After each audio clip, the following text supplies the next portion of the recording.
आमच्या प्रचारासाठी अनेक नगरसेवक मैदानात आहेत आणि त्या कौतुक आहे. आता ते आले वार्डामध्ये, त्यांचं मतदान पण नाही ह्या वार्डात.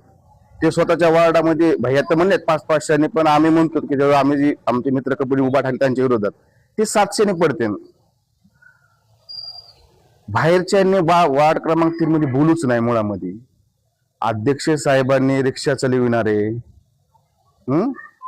घडी दुरुस्त करणारे, टपरी चालवणारे ह्या लोकांना तिथून काढून त्यांनी नगरसेवक केले, उपनगराध्यक्ष पर्यंत केले.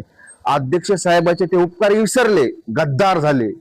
आणि ह्या गद्दारांना ह्या दोन भावाने नक्कीच त्यांचे जे पहिलेचे जे धंदे आहेत त्या धंद्यावर वापस पाठवतील.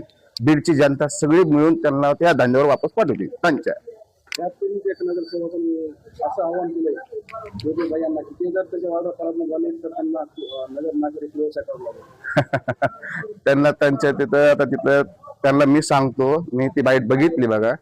पण ते मला वाटतं ते पहिले रिक्षा चालवायचे. आपण त्याच्या नगर नाक्यावर त्यांना एक रिक्षा स्टँड करून देऊ, ऑटो रिक्षा बरं का, ते ऑटो रिक्षा चालवायचे. आपण त्यांना त्याच नगर नाक्यावर त्यांना रिक्षा स्टँड करून देऊन माझ्यातर्फे त्यांना मी एक रिक्षा पण घेऊन देतो. निवडून कोणी ह्या भागामध्ये अमृत काका, सारडा परिवार, हा परिवार जेव्हा आमच्या समोरचा उमेदवार, आमच्या परस्पर उमेदवार आहेत, त्याचा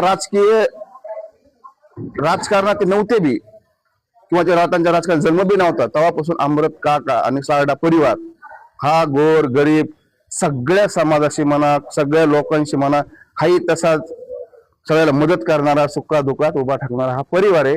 आणि नक्कीच अमृत काका ह्या भागामधून 1000+ निवडून येतील.